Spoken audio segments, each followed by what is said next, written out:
I'm Dr. Ramesh, and everybody asks me, what's my story? How did it all begin?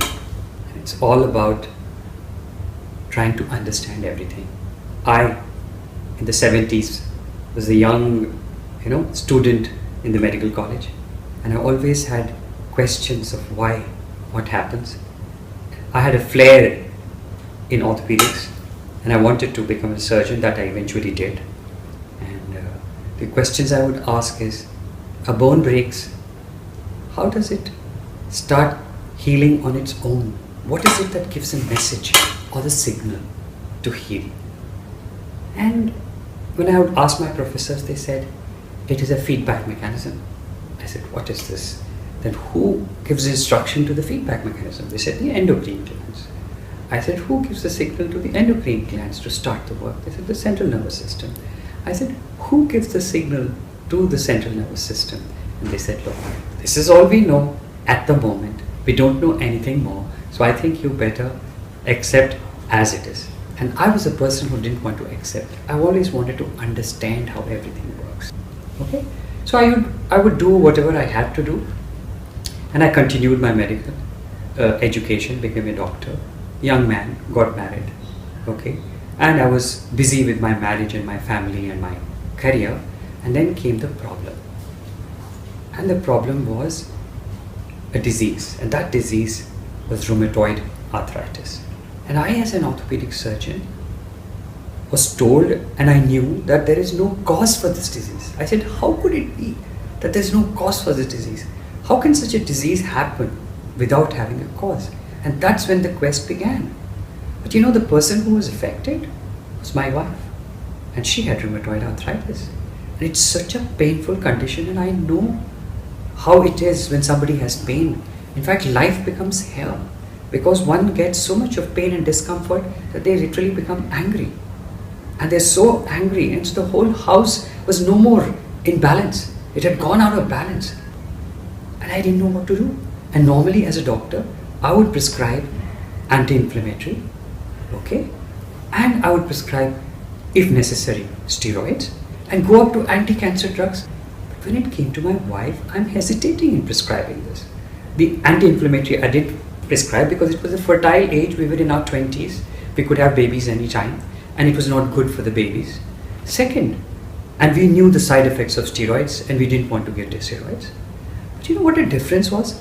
When a patient came to me, I never thought of all these things. I very easily prescribed these medicines, but when it comes to my dear one or my family, I'm thinking twice to do that. So it didn't make sense to me. Why there is the duality? For somebody, I decide not to, and for somebody, I decide. So there was something missing in my whole system. And again, why there is no cause? There has to be a cause. So I wanted to search for the cause, and I wanted to find a solution. We went to different forms of medicines like Ayurveda, like natural, that Unani medicine and Siddha medicine and all these type of medicines, only to realize that none of them could help her. And she was in the same situation. And with great difficulty, being a doctor, I stepped out of my comfort zone of going to listen to a energy talk on Reiki. And I myself didn't want to do that because I felt that has no research, there is no science to it. So if there is no science and no confirmation, how can I go to this system? But I had no choice because we had tried everything, so I had to go. And it was the most amazing 2 days, an eye-opener for me about everything about energy, when I understood that it's a lack of energy in a system which causes a discomfort, a symptom, or a pain. I said, wow. So all I need to give my wife is energy? And then I learned that science, and I started working on her. And as I started working and I teaching her how to give energy to a local part, it was as simple as going to the problem area and giving attention to it. Just like we give attention to our baby who's crying and coming, and we take her, we hug her, and we give her the love. It was exactly similarly, all it required at that moment, as for my understanding, was to give love to that portion. And we worked with this system, and we took various steps to learn all these energy modalities, and somehow we managed to reverse her disease process and she became healthy again. Even the blood factors, the RA factors came back to normal. And there was absolute evidence. No science was required, no research was required, because I could see the change in her. If she's got better, that means she's fine. But then comes the question, why did this lack of energy happen in her system? That is when I realized that the lack is as a result of the stress she was going through. Now she was from a different culture, I was from a different culture.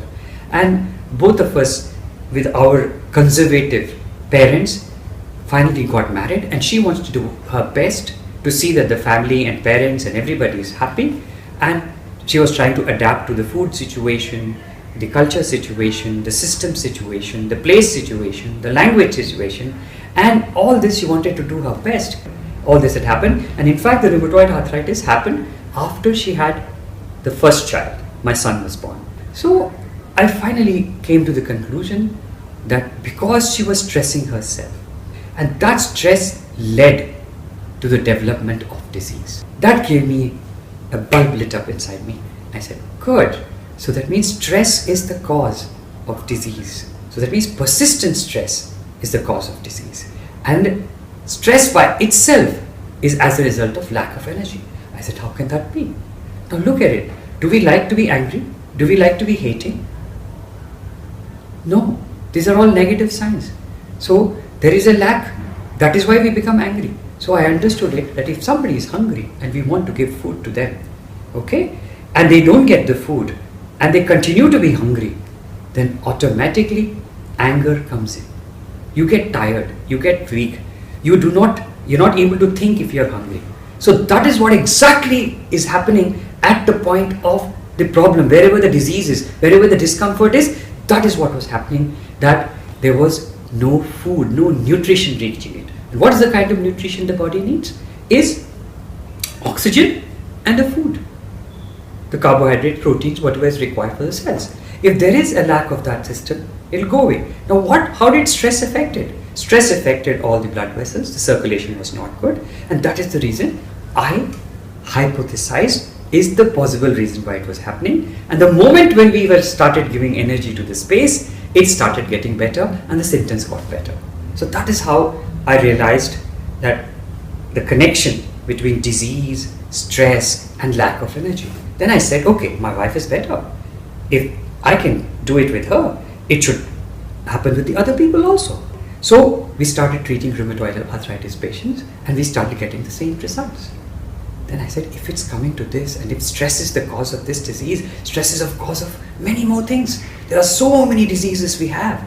Okay, most of them are psychosomatic. Can I do that for other diseases? Can I use it for other things?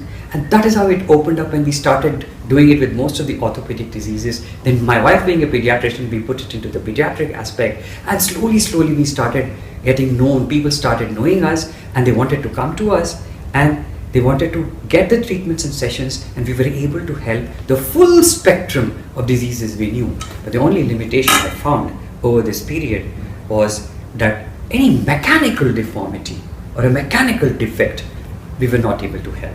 Otherwise, anything which was physiological, which was changing inside the body, we could see the difference and the person would start getting better. Now this was so amazing for me. So now I really realized that now I wanted to know, why is it that we have a lack of energy? What is the reason we have a lack of energy in the system? And that clarity came is just because we were not educated. We were ignorant of how to source energy naturally. And that's when I started opening up. Besides the patients and besides the diseases, I started applying this with plants. I started applying it with animals. It worked wonders. And that's how I created various tools in order to help to source energy. That brought us to another stage, is ignorance was the cause. As it is, because we are ignorant, that is why we don't know how to source the energy. We don't eat right, for example. We don't breathe right, for example. We do not drink the right kind of water. So we were supposed to be educated in all these aspects. We don't live in the right environment. We use all those things which are not okay for telephone, televisions, mobile things, computers, laptops, all the electrical goods. All these also had a bearing. So once the ignorance was wiped out, automatically we started feeling good. and our body started functioning well, and the knowledge came in. So this is how the whole series went on, and it went on and went on over the past 39 to 40 years, and eventually developed into what it is now. And we finally realized it's all about an individual within. All the knowledge is within ourselves, and we can raise this knowledge and we can tap this knowledge the moment we drop our ignorance. And the ignorance is the blocks. So we need to let go of these blocks. And also we brought a clarity that there are not only 5 senses like eyes, ears, the smell, the taste, the touch, but there were higher senses. And the higher senses was the sense of energy, the sense of consciousness, and sense of awareness. And once this came into clarity, I really understood that all we needed to do was to work with our ACE. A means awareness, C means consciousness, E means energy. These are also just like muscles. If I continue to work with my muscles become stronger. So I need to continue with my awareness every day so that I strengthen my awareness, work with my consciousness so that I can strengthen my consciousness, and work with my energy in order to strengthen with my energy. And once this became clear, we said, wow, if we can strengthen our awareness, consciousness, energy, automatically we are able to create or manifest. And once we manifest something, whether it's a business, whether it's a family, whether it's a home, okay, whether it's an education, then we have to sustain it. And that sustenance is brought about by enriching whatever we have manifested or whatever we have created. And the enrichment allows the sustenance to happen. And then as time passed, I said, wow, I manifested that. And I've sustained it. What was I there? And what am I today? I've achieved so much. And I feel fulfilled. And that's how the fulfillment came. So the final realization was, as it stands today, that in order to manifest whatever we want, be it health, be it a family, be it education, be it a business, be it an environment, be it spirituality, all we needed to do was strengthen our awareness, which has all the knowledge required in order to do that. Then, second level, strengthen the consciousness and energy aspect in order to be able to manifest whatever we want in life. And once we have manifested it, we could sustain it. And once we've sustained it, we feel fulfilled and content. And that is what is our satisfaction. And that is my satisfaction of whatever happened to me in the last 40 years. Thank you.